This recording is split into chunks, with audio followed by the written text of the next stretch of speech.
So today we're going to be doing some work in Presonus Studio One 5 Prime 5 or whatever you want to call it. We're going to dive a little bit deeper into the software, a little bit deeper than what I normally dive into. But today I'm going to show you how you can vocal comp in the free version of Presonus Studio One. And this is a really unique feature because if you're recording somebody or you're recording yourself, and you want to do multiple takes, let's say you're playing that guitar lick and you want to try out different versions of it, you can do it without stopping. You can get as many takes as you need without stopping, and then you can combine them together if you want to, or you can choose the best take. Whatever you want to do, I'm fixing to show you how to do it quickly in Presonus Studio One. So let's dive right into it. Let's say you record a lot of vocals. You're recording somebody, you're recording yourself or whatnot, and you want to record different ideas without taking up a whole bunch of tracks or looking at a whole bunch of tracks. There's this one tip that you can use in Presonus Studio One 5 Prime, or it's probably available in all of them, but we're looking at the free one. Anyway, what you need to do if you need to record multiple takes, you're trying something out, you want to hear how it sounds, you want to keep doing it over and over, but you don't want to have a screen full of tracks that will be confusing to the eye. Here's what you do. What's going on here? The software has a feature in it called layers. So what you can do is take one track, hit F4, and it'll bring up this screen. Now over here, you see the details about that particular audio track. This is an audio track.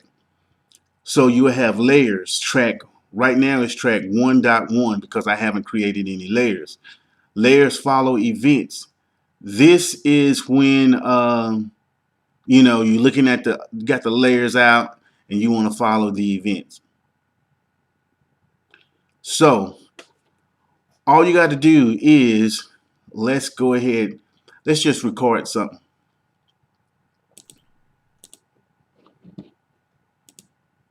I see them coming and they looking, but they should be afraid. Every time I see them coming, it's like yesterday because they can't see me coming. Then they running away. That's hot. I see them coming and they looking, but they should be afraid.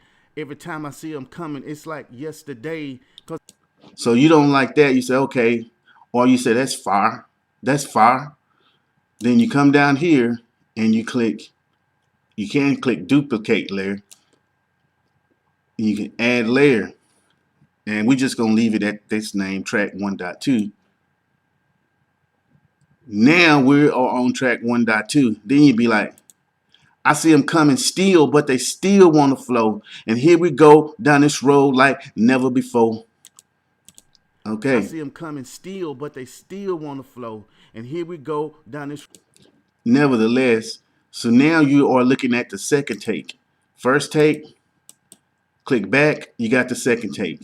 And it's not cluttering up everything.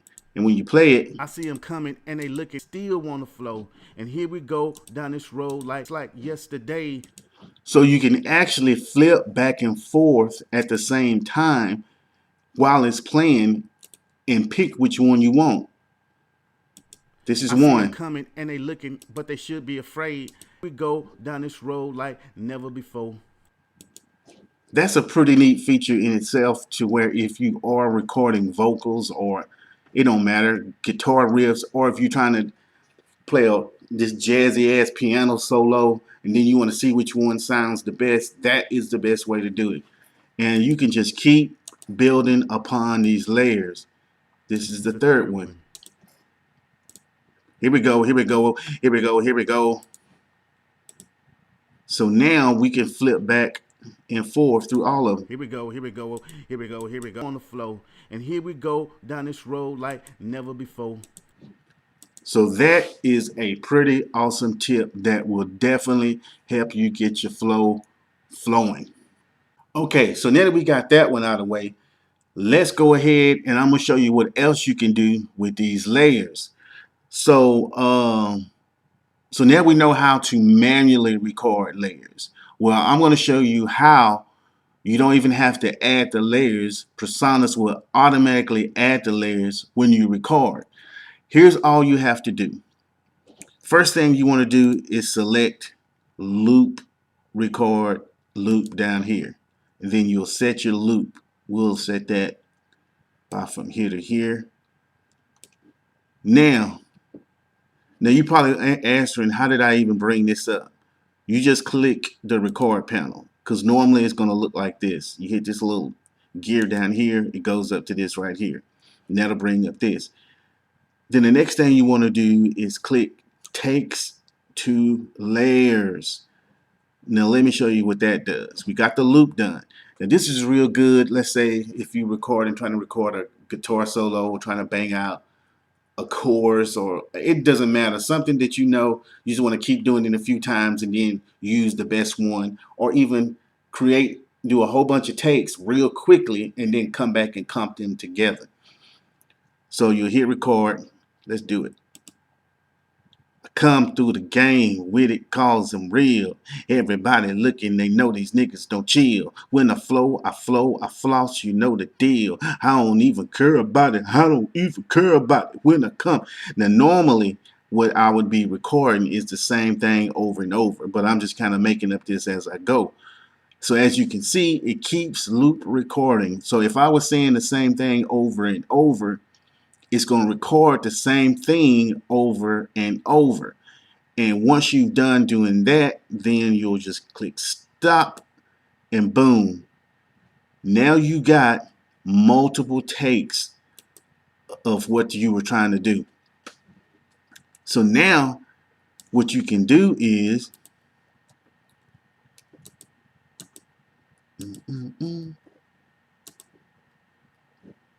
so now, like, this is where comping comes into play. It's probably an easier version, but I'm going to show you how you can do it this way. So you want to hit play. Come same thing over and over. Now, if you move that one up, which is through the game with it. So let's just say we want to use that section. We don't like that section. So we'll take that out and we'll just use this section. Then you can come over here, go back to that first track.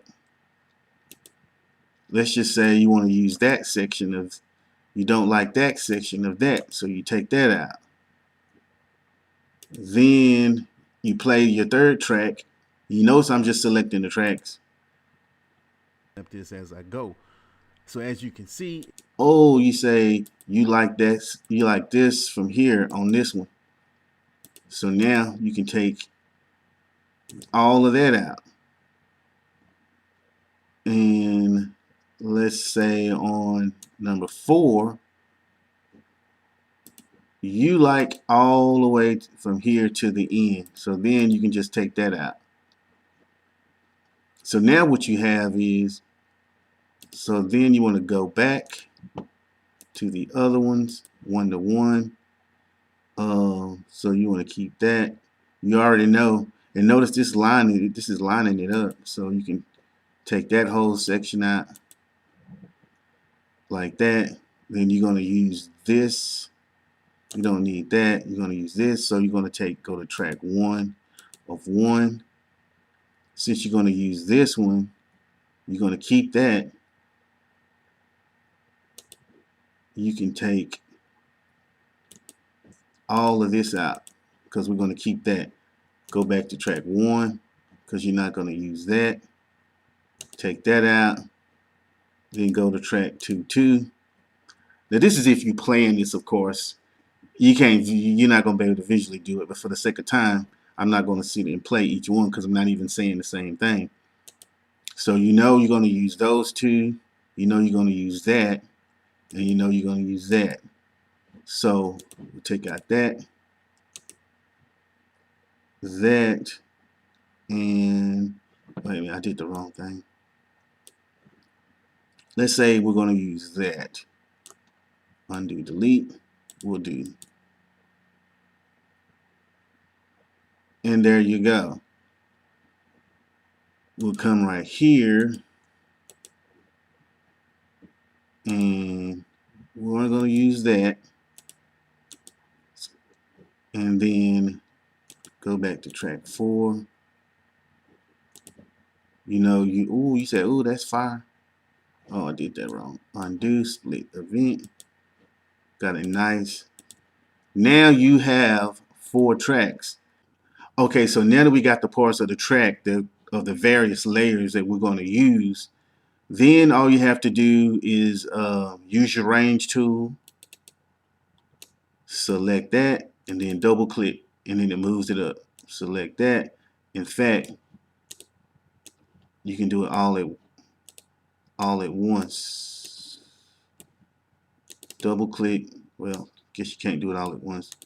Double click, double click. So now we have a little gap in there, but you can fix that. That's just bad selection. So now we've moved up the parts that we wanted to the main track. Now let's say like before, we cut them off. But let's just say I said, let's switch this one too. Then you'll just select that and double click it, and you see it moved it up. Now you got a good, nice comp. Then what you probably want to do now is, once you've gotten that done, is let me find it.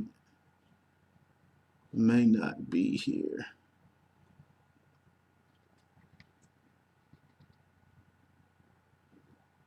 Audio is create crossfades, because it's going to be because if you didn't align it perfectly in the silence and you accidentally clipped some of the vocals, it's going to be a little click. Let me see if you can even hear it in here. Over and over. Loop you've done doing that, then you'll just click stop over and over. But I'm just kind of making. So this one didn't even do it, so you don't have to worry about that. Or maybe I corrected it when I did the crossfades. Let's undo the crossfades. Over and over. Loop you've done doing that, then. There's no pop, so I got that right. If I did it like right in between that, there may be some type of pop and click. It just depends on the sound. But anyway, that is a quick tutorial on how you can comp in Presonus Studio One. It's a lot of features that you can use in this particular software that you just got to dig into to get the most out of it. It's a free software. I mean, man, you got all these comp tracks and all this stuff in the free software, man. It's tremendous. You just got to dive into it and learn how to use it. Anyway, this your boy Jay to the R. If you want to see more videos like this, let me know in the comment. Go ahead and subscribe if you're not a subscriber, and I'll get back at with you. Don't forget to listen to the podcast too, Making Music with Jay to the R. I give tips there. I got interviews. Only one interview at this time. I got another one coming on the way. But let's go ahead. Go ahead and do what you need to do with this video. Like, comment, and subscribe. This your boy Jay to the R. Peace.